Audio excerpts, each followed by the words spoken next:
This is Marc Jordan, American-born Canadian singer-songwriter, record producer, session musician, and actor. Now, if you're interested in Canadian singer-songwriters that have written music for huge artists such as Diana Ross, Rod Stewart, Cher, Bette Midler, Chicago, etc., you came to the right place. Now, this video will examine the life and music of Marc Jordan.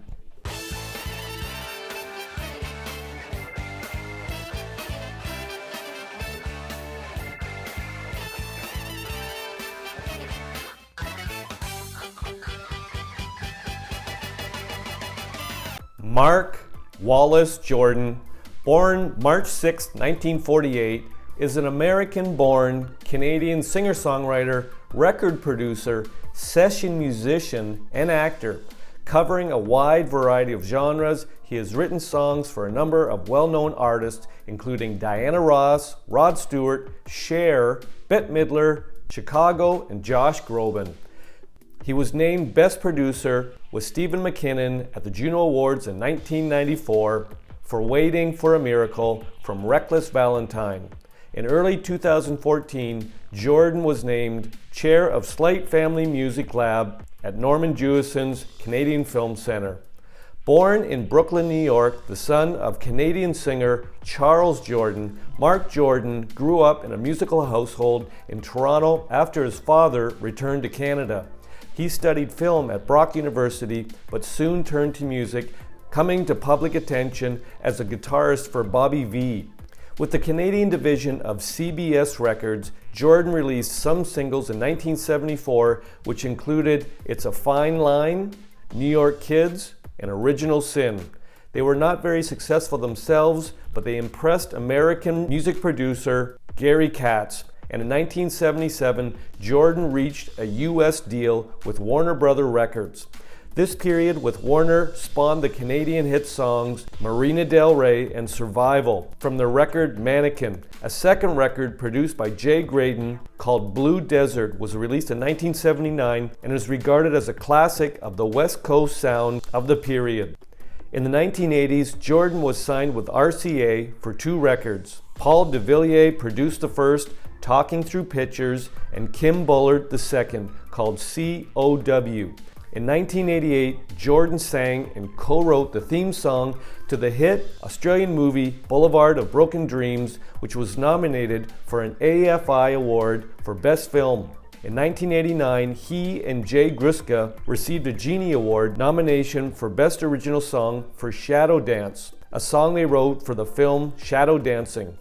In 1994, Jordan won a Juno Award for Producer of the Year along with co-producer Steven MacKinnon for Waiting for a Miracle from his Reckless Valentine album. After independently releasing the critically acclaimed recordings Reckless Valentine and Cool Jam Black Earth, he was signed with Blue Note EMI Canada in 1999 and followed up with two more jazz-oriented CDs, This Is How Men Cry and Make Believe Ballroom. In 2014, the Canadian Film Center appointed Jordan as the musical director of its Slaight Family Music Lab. During the summer of 2016, Jordan was performing with singers Murray McLaughlin, Cindy Church, and Ian Thomas in the group Lunch at Allen's in a number of towns and small cities in Ontario, Canada. He is married to fellow singer-songwriter Amy Skye. They live in Toronto and have a cottage in Muskoka with their two children, Ezra and Zoe. Jordan and Skye are both national UNICEF Goodwill Ambassadors for Canada. Jordan made his acting debut in Michael McGovern's 2010 sports musical, Score, a hockey musical, where he plays Edgar Gordon, a pacifist father who, along with his wife, Olivia Newton-John, have a 17-year-old who has a talent for hockey. Jordan's 15th and latest studio album, Waiting for the Sun to Rise, was released on April 21, 2023 through Linus Entertainment. It is Jordan's first album of original material since On a Perfect Day in 2013. In October 2023, Jordan and his longtime collaborator John Capek were announced as new inductees into the Canadian Songwriters Hall of Fame. On a personal note, a meeting I had with Marc Jordan in the winter of 1993 changed the direction of my life. It was my last year of university, or so I thought at the time. I knew this university degree I was doing was going to come to an end, and I was thinking, what's my next step in life? Will I go out into the world, use my education? Will I pursue more education? Wasn't really sure. I was at a fork in the road, didn't really know what was going to happen with my life, but I thought in my last year of university, I wanted to try something that was in the back of my mind, and it was to pursue maybe being a music critic or studying ethnomusicology and having something to do with music for a career. As a result, I went to this university newspaper entertainment section, kind of knew the guy that was running it, and I said, listen, I'm in my last year at university. I'm thinking about going down this road of being a music critic, getting into music. I was just wondering if there's any way I could write a column for you, whether it be reviewing some new CDs that were coming out, reviewing a show, interviewing some songwriters, etc. For the newspaper. I'd like to have the experience to see if I really want to do this for a living, and I could give you a column, maybe we could help each other out. He said, yeah, sounds like a good idea. What sort of background do you have in order to do this? And I said, well, I have a liberal arts degree that's almost done, so I can write, but I'm also kind of well listened in jazz, fusion, pop. I said, so if there's anything in that jazz, rock, pop, fusion-y type thing that comes across your desk, let me know. I'd love to take a crack at it and see if I enjoy it. He said, cool. Well, about 3 months before my university degree was going to come to an end, get an email. I dropped by the university newspaper office. He says there's this guy named Marc Jordan. He's got a new album coming out called Reckless Valentine. Do you know him? I said, yes. I know he's well known. He's a Canadian singer-songwriter, well known for Living in Marina Del Rey, a song that came out in the late 70s. So yeah, I'm familiar with him. He said, listen, I've got a CD here. I could give it to you. I'd like you to review the CD, give me your opinion on it. I've got 2 tickets to a concert of his in Toronto next week, do a review on the show, and I could set up an interview backstage after the concert. Would you want to do it? I said, yep, I'd love to. Be a great experience. So he gives me the CD, I take it home, listen to it 10 times, write a little kind of review on it. Loved the CD. At that time, one of the songs on the album was Rhythm of My Heart, made famous by Rod Stewart, written by Marc Jordan, but the song was famous from a number of years before. A number of artists had recorded it, but like I said, Rod Stewart made it famous, a worldwide hit. And Marc Jordan sang Rhythm of My Heart on this album, along with a bunch of other awesome songs.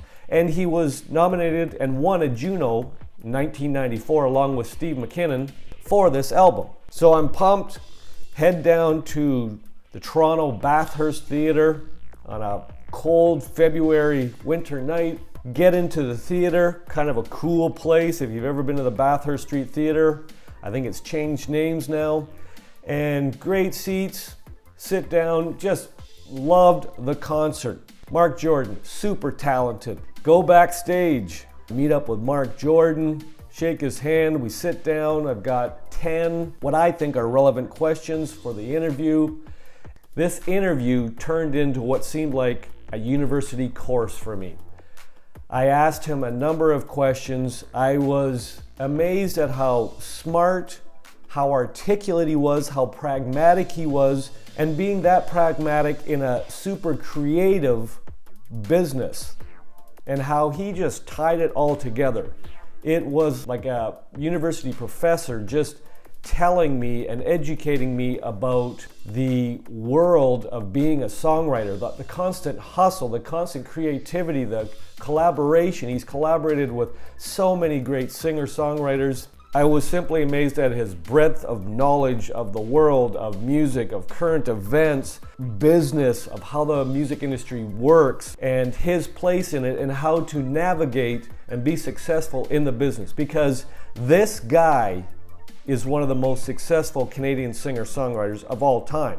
He's written for huge people and still well known for his own stuff. I came away from that interview, first of all, amazed at this human being. Secondly, with his music, And thirdly, I changed my mind on the drive home from the Bathurst Street Theatre in Toronto that night, coming to the conclusion that I did not want to write about other people's music. I wanted to write music. I wasn't sure how long the road was going to be, but I knew I wanted a part of what that guy was living. Finished that university degree a couple months later, and I had a plan. I want to make some money, and I want to write an album.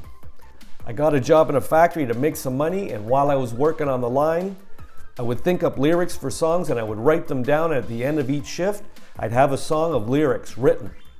I got laid off 5 months later. I had saved a bunch of money. I went down to Steve's Music in Toronto, Canada, bought a Korg ONW, bought a computer, bought some sequencing software to write some music, bought some speakers, locked myself in my bedroom for 3 months, wrote 13 songs, sussed out a studio in my city, recorded those songs, and almost a year to the day, my first album came out. And I just want to say, Marc Jordan, you have sent me on a long journey as a songwriter now, and I want to thank you for that interview back in the winter of 1993 in the Bathurst Street Theatre in Toronto, Canada. Thank you, Marc. I hope you enjoyed this video on one of my favorite Canadian singer-songwriters, Marc Jordan. Now, if you've got a band or musician you'd like featured on this channel, pop it in the comment section. I'll make another video. I want to say thanks for dropping by. Rock on.